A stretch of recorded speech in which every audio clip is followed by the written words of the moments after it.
Weinig mensen zijn er zich van bewust, maar heel wat projecten in onze provincie zijn gerealiseerd met de steun van Europa.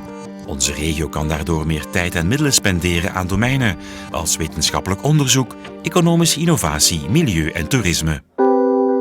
Gunny is 61 en lijdt aan de spierziekte MS. Sinds kort kan ze dagelijks haar spieren trainen met de iTravel. Dat is een virtuele trainingsomgeving voor armrevalidatie die de zelfredzaamheid van de patiënt vergroot.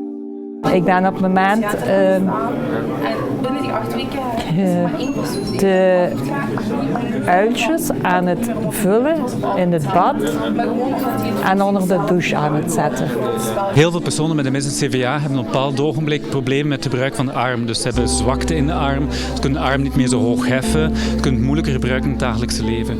En dat vergt heel wat training, intensieve training om dat opnieuw te verbeteren. Maar in de realiteit is er niet altijd veel tijd om daarop te trainen. Dus we hebben een product ontwikkeld, een virtuele leeromgeving, virtuele realiteit, waar dat de patiënt zelfstandig de mogelijkheid heeft om heel intensief te trainen in een spelomgeving. Resultaat is dus de iTravel. Die kan als robot in een revalidatiecentrum gebruikt worden.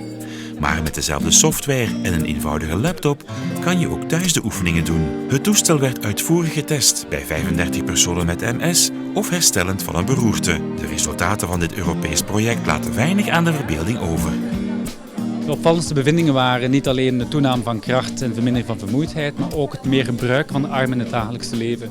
En voorbeelden zijn bijvoorbeeld, ik kan opnieuw gemakkelijker koken. Ik kan gemakkelijker een pan vasthouden met de steel. Ik heb meer stabiliteit in mijn arm om een pan vast te houden en te verplaatsen. Andere zaken gelijkaardig is eten. Ik kan een volledige maaltijd eten. Ik heb meer stabiliteit. Ik durf naar een restaurant gaan om te gaan eten, omdat ik mijn arm beter vertrouw.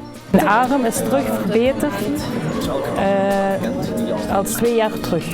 Ik kan meer opheffen, ik kan meer dragen. Ik kan een tas, durf ik al vastnemen. Ik ben rechtshandig, maar anders allemaal al links deed.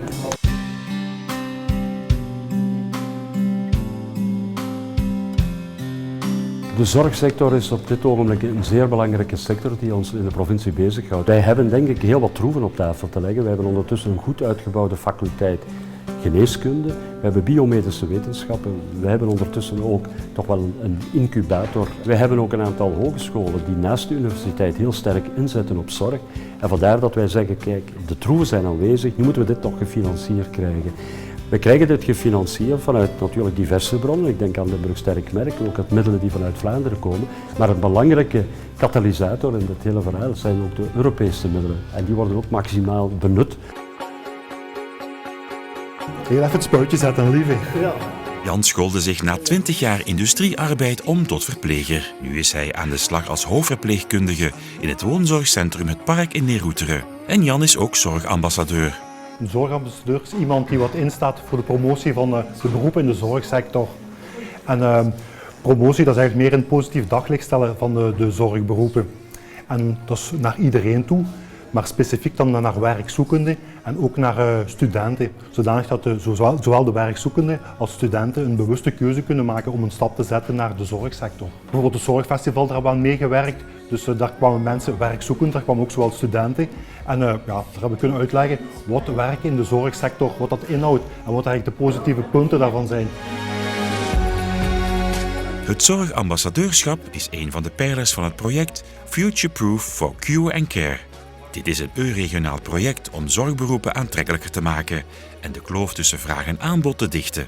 In Maastricht gaf gedeputeerde Mark van de Put tijdens de slotconferentie van het project onlangs nog aan dat de focus op zorg voor onze provincie erg belangrijk blijft. De bedoeling is natuurlijk dat wij goed opgeleide mensen hebben. Ik verwijs daar naar een heel belangrijk project dat de laatste 3 jaar gelopen heeft in het kader van Euregio Maas-Rijn. Er zijn ook een aantal domeinen die natuurlijk eerder technisch of technologisch van aard zijn. Dan denken we heel specifiek aan digitaal patiëntendossier, dan denken we aan kwaliteitszorgsystemen, aan patient safety zoals men dat noemt, namelijk patiëntenveiligheid in de ziekenhuizen. Allemaal projecten waar wij over de grens heen elkaar vinden, want die problematieken die stellen zich niet alleen in Limburg hier, maar ook in Nederlands Limburg en ik denk ook in de regio Aken.